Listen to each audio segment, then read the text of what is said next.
Hello again, everybody. Zack Attack is here with my WWE Raw review for this Monday evening, Monday, February 10th, 2014. Alright, before I give you my thoughts on Raw tonight, I want to mention some things. Just read that from the results of various sources that Shelton Benjamin appeared on Raw at a dog match tonight. Wow, Shelton Benjamin's back in WWE. Very interesting to see Shelton Benjamin back in WWE. Might be a tryout match. He was in Ring of Honor with Charlie Haas, but we'll see what happens with Shelton now that apparently he's back in WWE. Maybe a tryout match. Who knows how this will go into, how this will, like, what was this lead to. And also, Hulk Hogan confirmed to return on Raw in 2 weeks besides The Undertaker. While I was making the Attack Sports today, it was revealed that Hogan's returning on Raw with Jimmy Hart. So Hogan's coming back in 2 weeks for the Raw at the Elimination Chamber. Very interesting to see that. So little interesting side notes. As I start my review of Raw, Los Angeles, California. No Austin. Austin was backstage interviewing Zap Coulter, but there was no Austin tonight. But we had an okay little main event, better than the woman match, referring to Cena and Orton. Crowd was okay tonight. Not as many CM Punk chants as expected. But speaking of CM Punk, one of his friends out of the ring is the newest inductee into the WWE Hall of Fame, which I'll get to that in more of this review. Let's get started with, ironically, well, we would kick off with our guest star, Betty White. Coming up with Big Show, had a little segment. I'm glad she wasn't used as much. You know, I like Betty White and all, and I said in my text mode today, I didn't like her co-hosting, guest starring on Raw. I like her, but guest stars on Raw seem to hold the spotlight, but I'm glad she was only used a couple times. The time she was used was interesting. She was used with Big Show, and Big Show was like, "What are you going to do tonight, Betty White? I'm going to kick some ass." That was kind of funny and weird. But then Triple H came out with Stephanie. It's like, "Yeah, old lady, it's my time." Theme song pun. Sorry, that was Triple H's old theme song, My Time. The first song he used when he left DX in 1999 to go solo. Anyway, he came out with Stephanie, talking about, you know, the Elimination Chamber coming up, and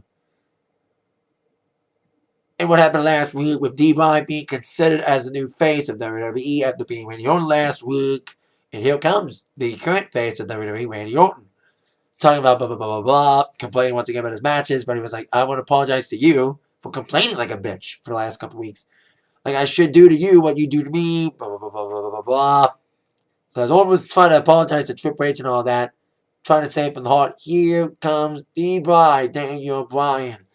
The crowd once again went nuts and Rooney. Like every time D-Boy comes out, he's the only guy in the entire WWE right now, but well, besides Punk before he left, that can get the entire crowd on their feet and cheering in unison, especially when he leads the people in the yes chants.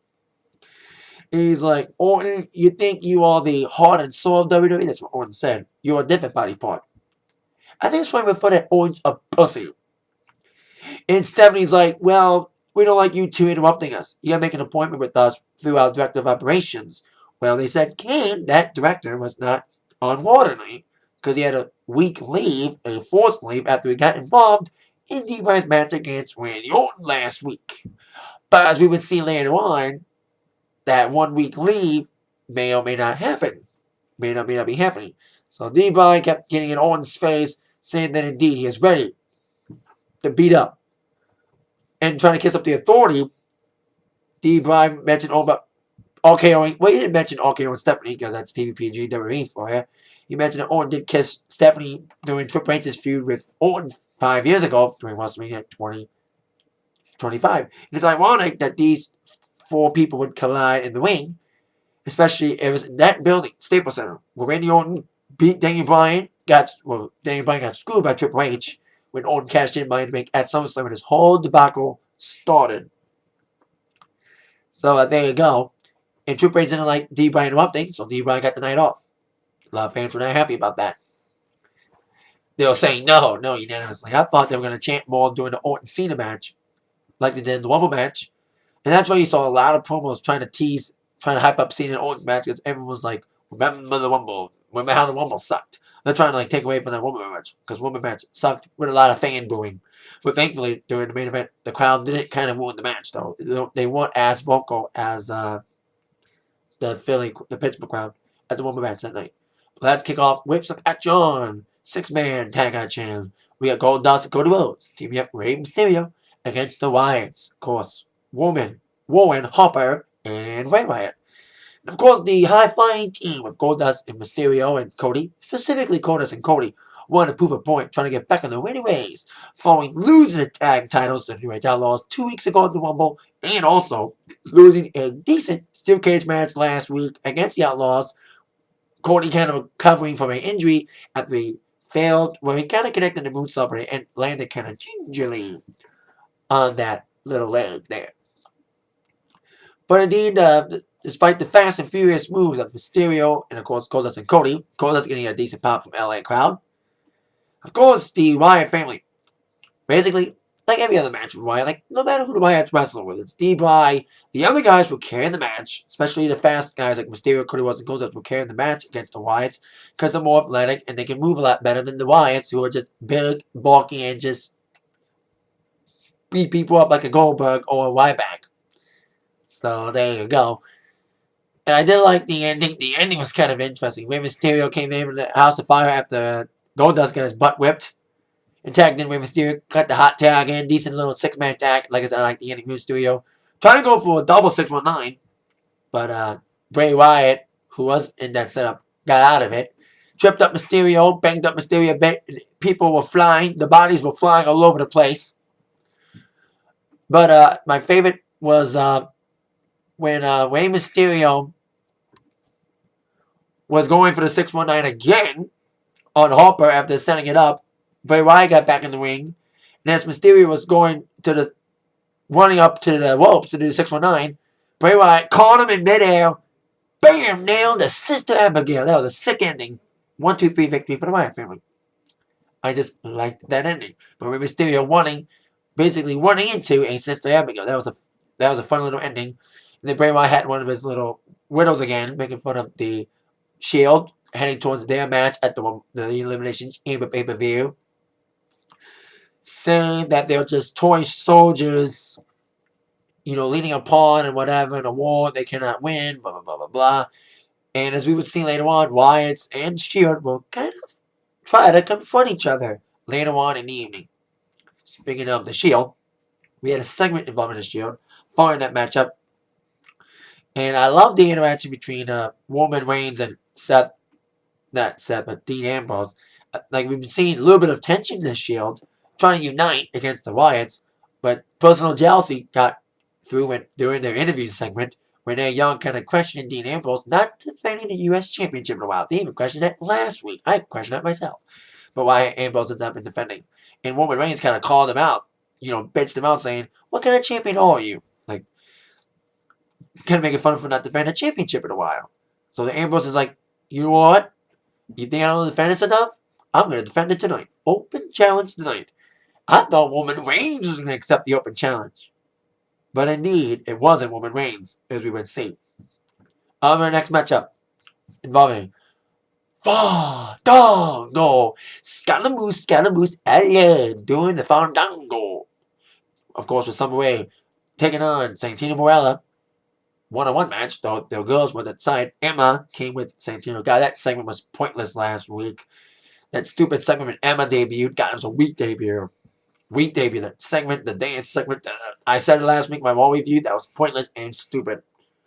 I even thought that was a segment to replace CM Punk's segment. But hey, no matter what, Santino tried to go over this splits little ways. But thought Santino would get his butt whipped by Fandango. I'm surprised Fandango. I thought Santino was going to win. Pulling out the Cobra. But Fandango came flying back with his big leg drop finish from the top rope after beating up Santino a little bit. An okay little match following the tag match to open up Raw. Victory for Fandango. So there you go with that little scenario. Now with our next matchup, we have a tag team affair. Sheamus and Christian. 2 men in the Elimination Chamber match for the WWE World Heavyweight Championship. Taking on the Real Americans. One of the guys is in the chamber. Jack Swagger isn't, of course, referring to Antonio Cesaro. Is it just me, was Antonio Cesaro way over with the fans tonight? Like, every time Cesaro came, especially when Cesaro started hammering out with Sheamus, the crowd just went nuts for him. There was a lot of We the People chants. But I think Cesaro's going to be the breakout star here. I think I see what WWE's doing here. Swagger's getting slapped in the face and losing a lot. He lost the opportunity to be in a champion match against Christian. And Cesaro's in.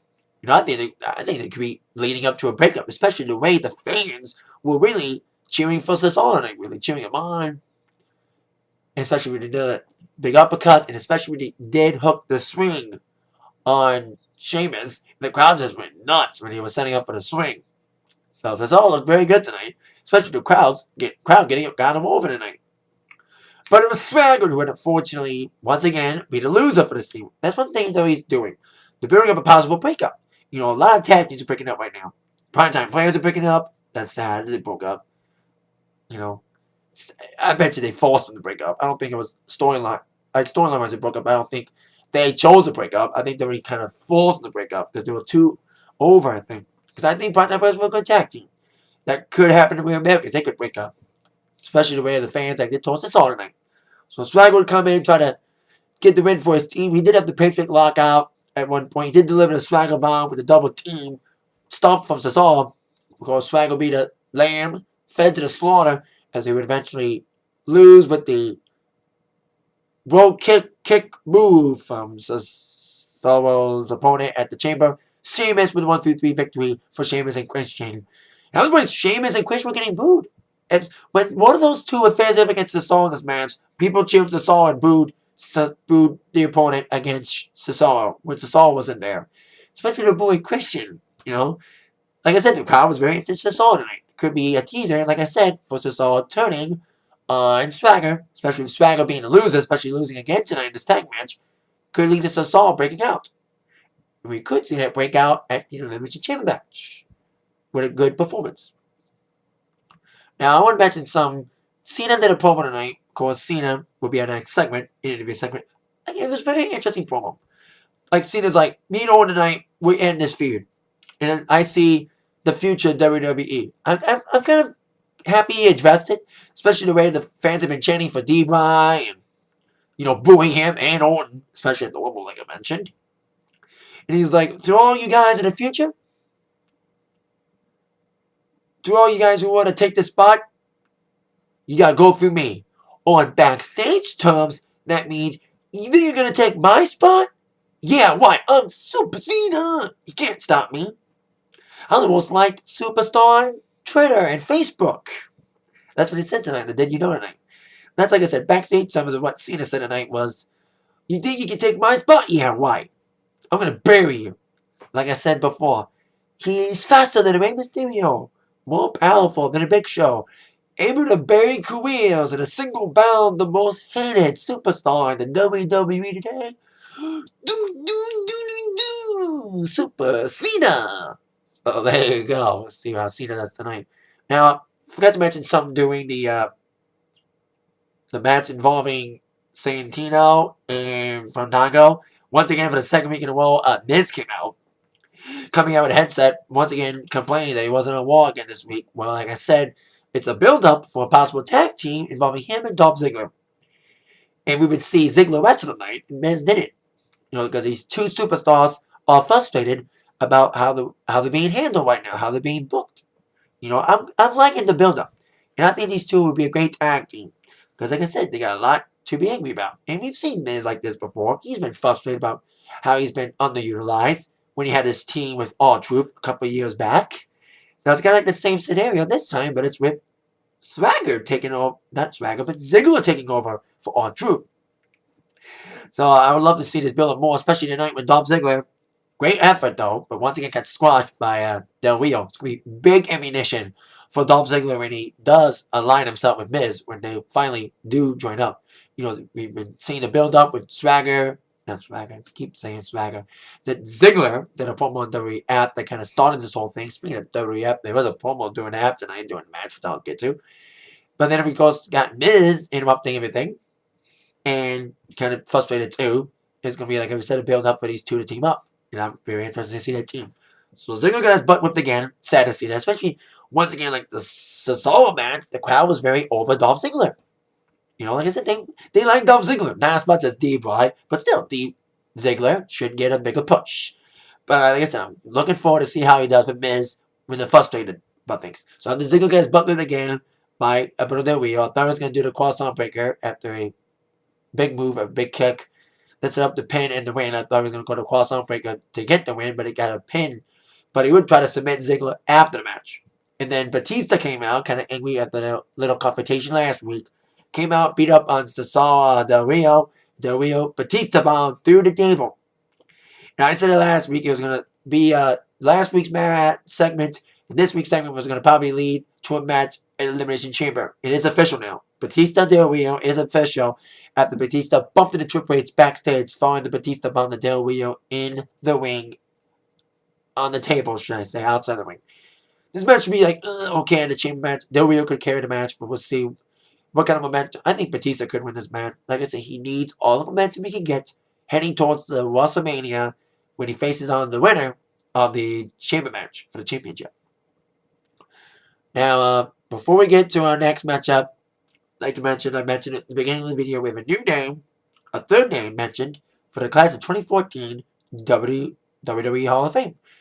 Ultra Warrior and Jake Snake Roberts are two names that fall. And I mentioned that the third name mentioned tonight, to be honored, is one of CM Punk's friends.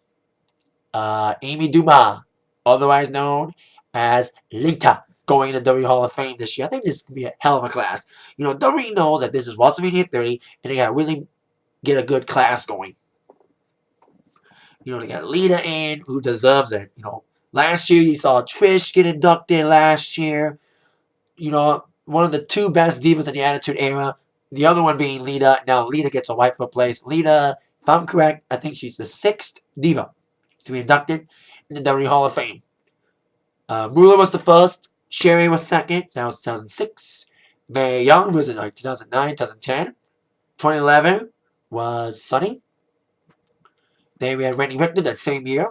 Trish was last year. After Lita's the 7th diva. 7th diva being inducted into the Hall of Fame. Diva deserving of a Hall of Fame spot is Lita. She deserves it, man.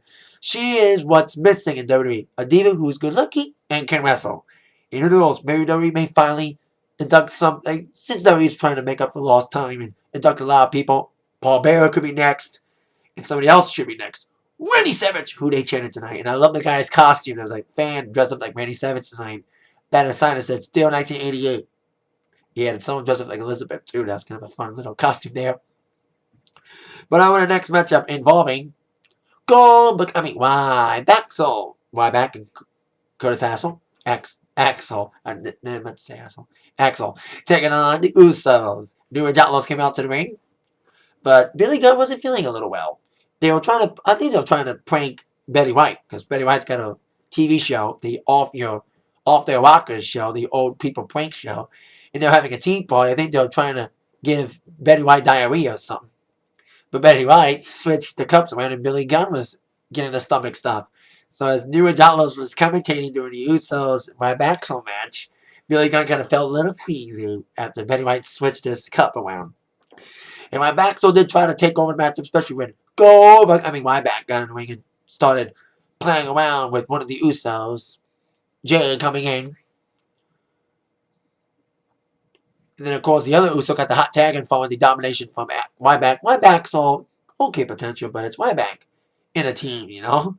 You know, Axel's trying to pick up the pace and do all the dirty work because he's the most athletic one of this team.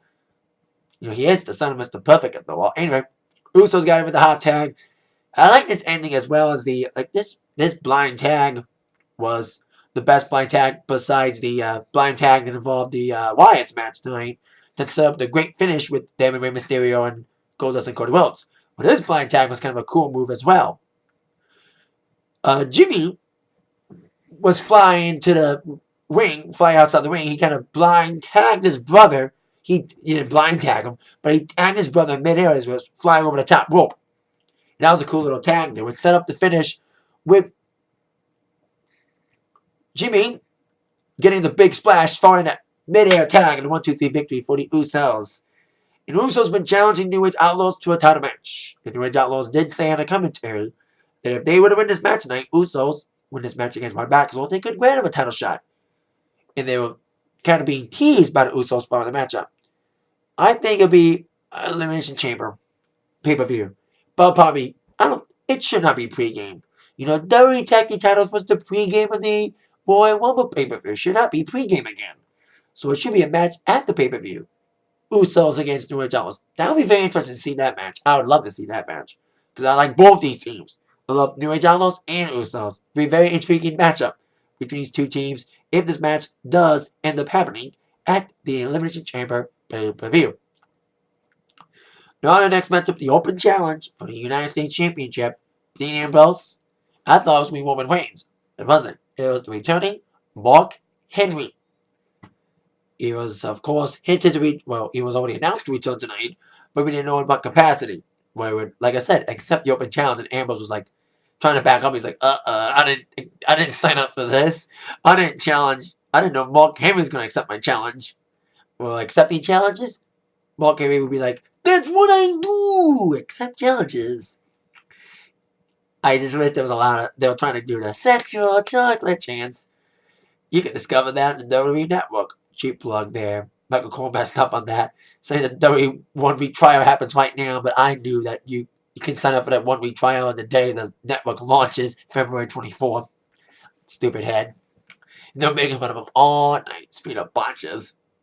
Bella botch later. Anyway, and I mentioned earlier, Dolph Ziggler did a promo on the WWE app a while ago. During the commercial break on the WWE app, there was not a lot of CM Punk chants tonight on the television, but on the app during a commercial break, as Mark Henry was just destroying the Ambrose, even squashing his head against the ring post. There was a lot of CM Punk chants, and I love this. During the CM Punk chants on the app, the Ambrose's partner in Crime and the Shield, Seth Rollins, took the mic and said, CM who? Dancing Ambrose in the ring. I like the way Seth Rollins kind of responded to the fans on the WWE app. They didn't show that on the television because, of course, they mentioned CM Punk, and they don't want to mention CM Punk right now on the air, but on the app they can. That was kind of a funny little segment there on the app involving Seth Rollins responding to the fans chanting CM Punk. But then, of course, Ambrose focused on the injured elbow of Mark Henry to get back in the game in this okay little matchup there. And despite the thrashing of the elbow by Ambrose, of course, Mark Henry, being the world's strongest man that he is, came flying back strongly as he would once again pummel Ambrose and really look pretty decent to win the U.S. Championship. And at one point, he looked kind of close to it. I told you about decent finishes tonight. We had kind of a screwy finish as Mark Henry nailed the world's strongest slam on Dean Ambrose. Now, I thought the Shield were not going to help after the interview segment. I thought they weren't going to help him. Especially they were smiling when Mark Henry came out. But Seth Rollins would help Dean Ambrose kind of save the title by getting him disqualified. Following the world's strongest slam, like I said, by Mark Henry.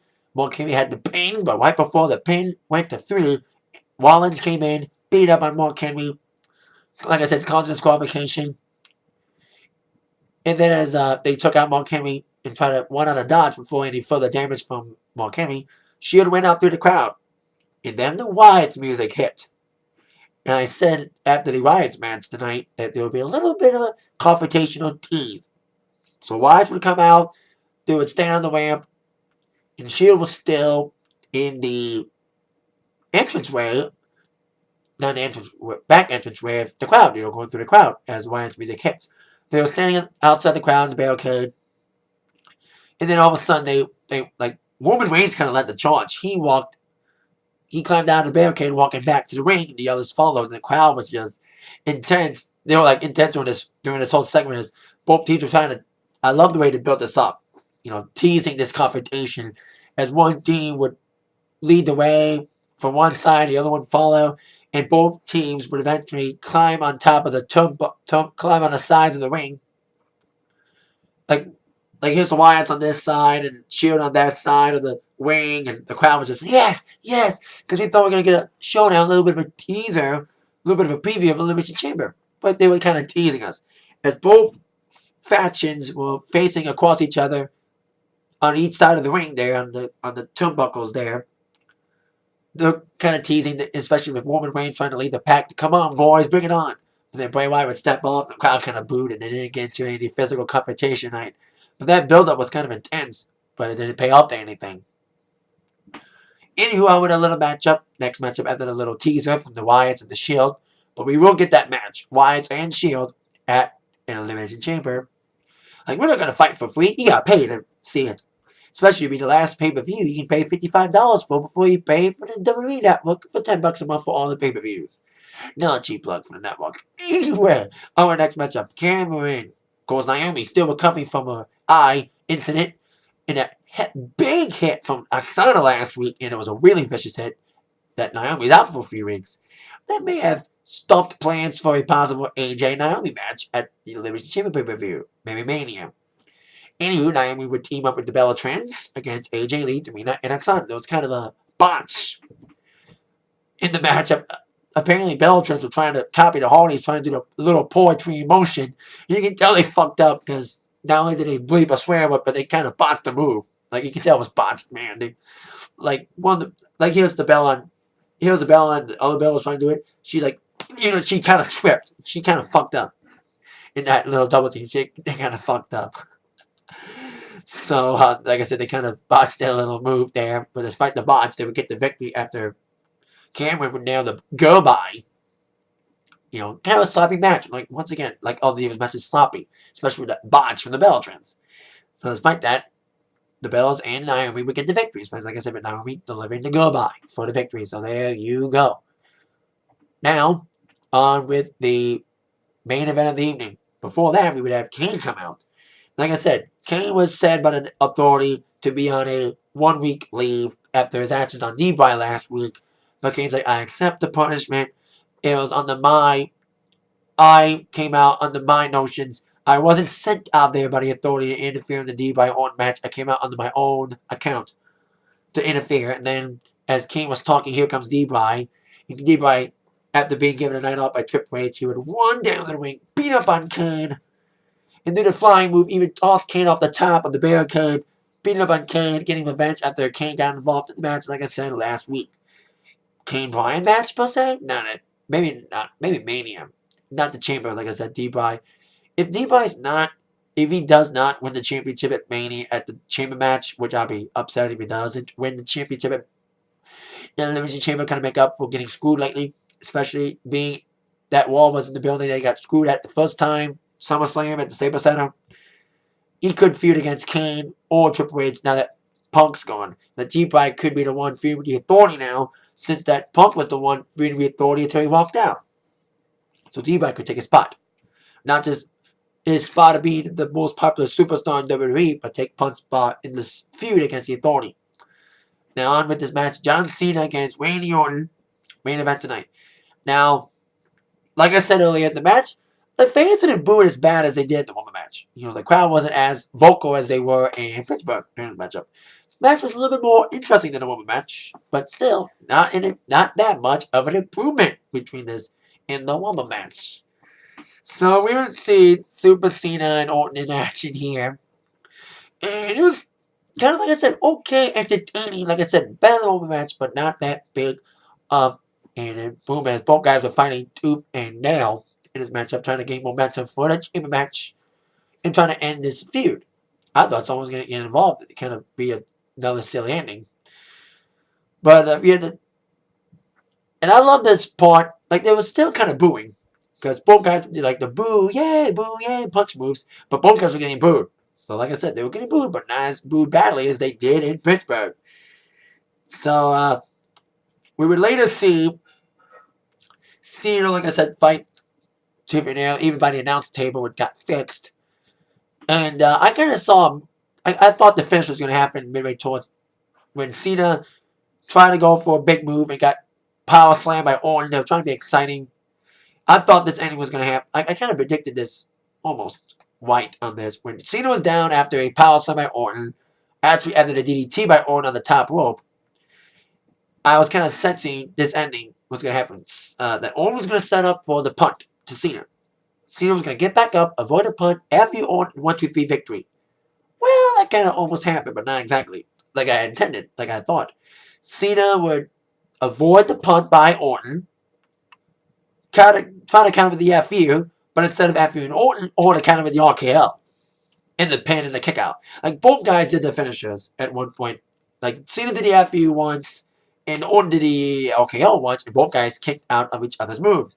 And even Orton did get out of the STFU as well. But then indeed, as Orton was trying to RKO him again, Cena would set up the finish by delivering the big leg drop off the top rope, get the RKO counter to the FU, and a 1-2-3 victory for Cena. Orton is 1-2 in his gauntlet matches against his challengers for the Elimination Chamber match in singles matches. He lost to D-Bry last week. He beat Christian on SmackDown, and he lost to Cena tonight. So he's 1-2 in the gauntlet matches and his singles matches against all his competitors at the Chamber pay-per-view. And like I said, this match was okay tonight. It was like the last 15 minutes were kind of exciting. Better than a Roman match, but not by much. So there you go. Cena standing tall. Super Cena! You know, and I love JBL's segment. He's like, there's no guy I've ever seen get back after getting his butt whipped and come back and win big matches like Cena. Hello, he's Super Cena! He gets his ass beat to come back. He's Super Cena, like I said. So there you go. Randy Orton's gauntlet continues on SmackDown on Friday. He takes on Antonio Cesaro. That means next week on Raw in Denver, Colorado, his last man in the gauntlet will be Sheamus. So there you go with that. And of course, the last Raw before the Elimination Chamber next week in Denver. So there you go. That is it for my Raw review this evening. Thank you all very much for watching. With that in mind, you've all been attacked by the review of Zach. Thank you all again for watching. I shall end with a yes! Yes!